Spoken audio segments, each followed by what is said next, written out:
खलीज मतलब क्रीक ऐसी जगह है जहां नदी आकर समंदर में मिलती है। यहाँ मिट्टी दलदली होती है और इसमें नमक भरे होते हैं। ऐसी खलीज में कभी जवार यानी हाई टाइड के वक्त पानी भर जाता है, तो कभी भाटा यानी लो टाइड की वजह से पानी कम हो जाता है। इस मिट्टी में ऑक्सीजन बहुत कम होती है और पानी में बहुत सारे नमक।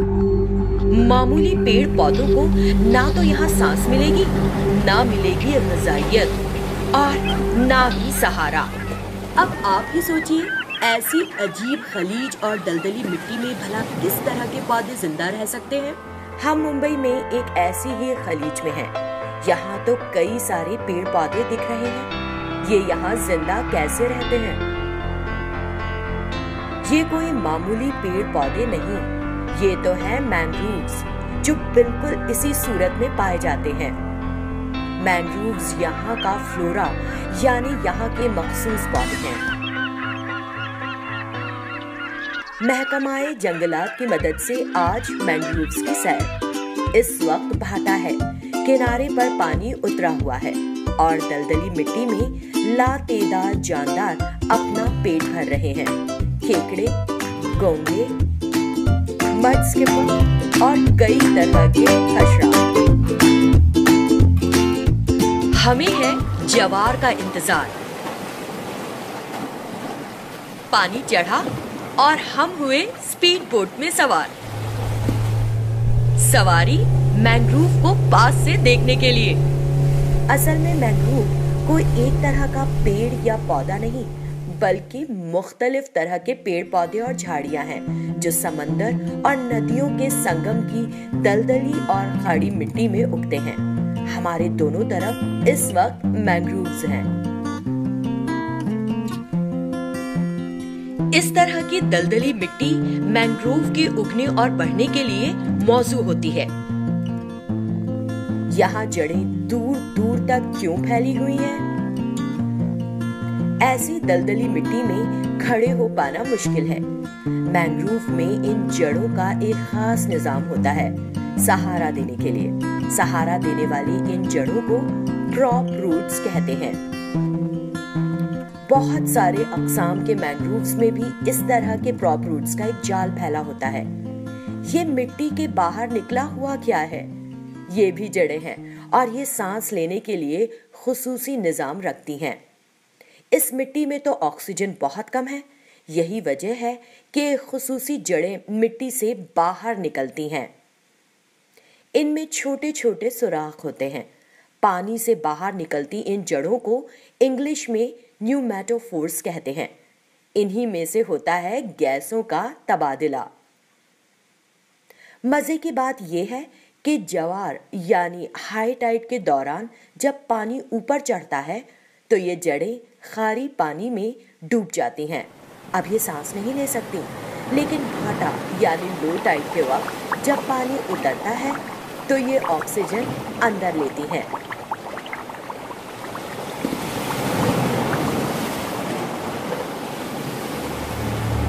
इन पत्तों पर ये सफेद जर्रात क्या है? ये तो नमक है।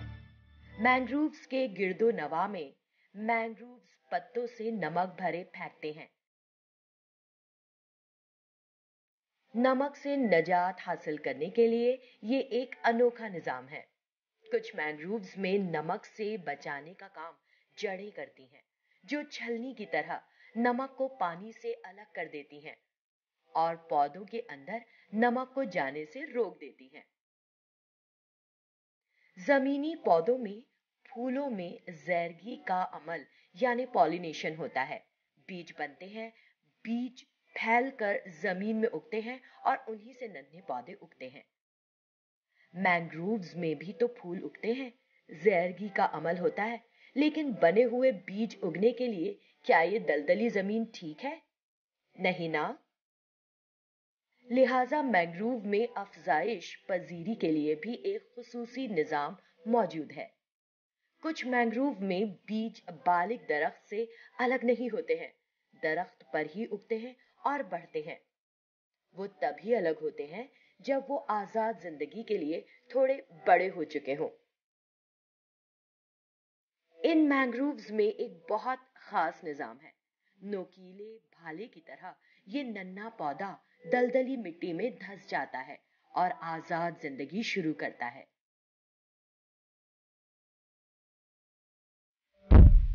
कुछ अनवा में छोटे पौधे पानी में तैरते हुए दूर दूर निकल जाते हैं और फिर दलदली मिट्टी में जड़ पकड़ते हैं।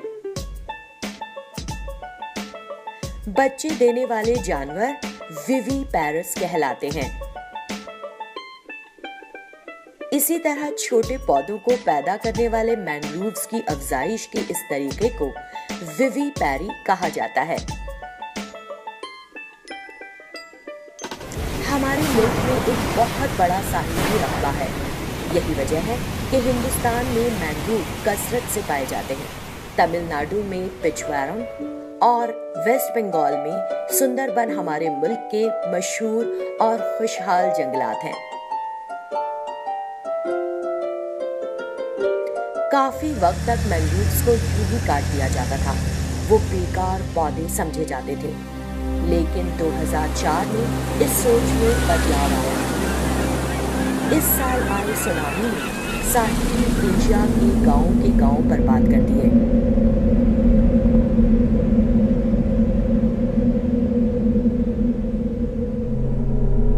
अच्छी बात यह है कि 2017 की रिपोर्ट के मुताबिक हिंदुस्तान में मैंग्रोव के जंगलात में नुमाया इजाफा हुआ है। मैंग्रोव के फवायद बेशुमार हैं। इनकी जड़ों के फैले हुए जाल में बड़े जानवर नहीं आ पाते, इसीलिए बहुत से समंदरी जानदार यही बाहिफाजत अफजाइश का अमल अंजाम देते हैं। इनकी तादाद बढ़ती है। साइंसदानों ने पाया है कि जब मैंग्रोव्स महफूज और सेहतमंद होते हैं तो समंदर में मछलियां भी तादाद में ज्यादा होती हैं। मैंग्रोव से बहुत सी दवाइयां और कई जरूरी चीजें बनती हैं। लातेदाद परिंदों और जानवरों को अपना खाना और रिहाइश मैंग्रोव में मिलता है। मैंग्रोव को साहिली मुहाफिज जंगल कहा जाता है क्योंकि तूफान और पानी के थपेड़ों की मार को मैंग्रोव कम करते हैं। इतना ही नहीं, मिट्टी के कटाव को रोकने और पानी को साफ रखने का काम भी इनकी जड़ें करती हैं। इसीलिए जमीन के हर समझदार इंसान का फर्ज है कि वो मैंग्रोव की हिफाजत करे। अब आपके लिए काम। आज हमने मैंग्रोव में मौजूद निजाम को देखा और समझा। अब आप अपने आसपास उगने वाले पेड़ पौधों में मौजूद निजाम को तलाश करें और हो सके तो उन पर वीडियो भी बनाएं और शेयर करें।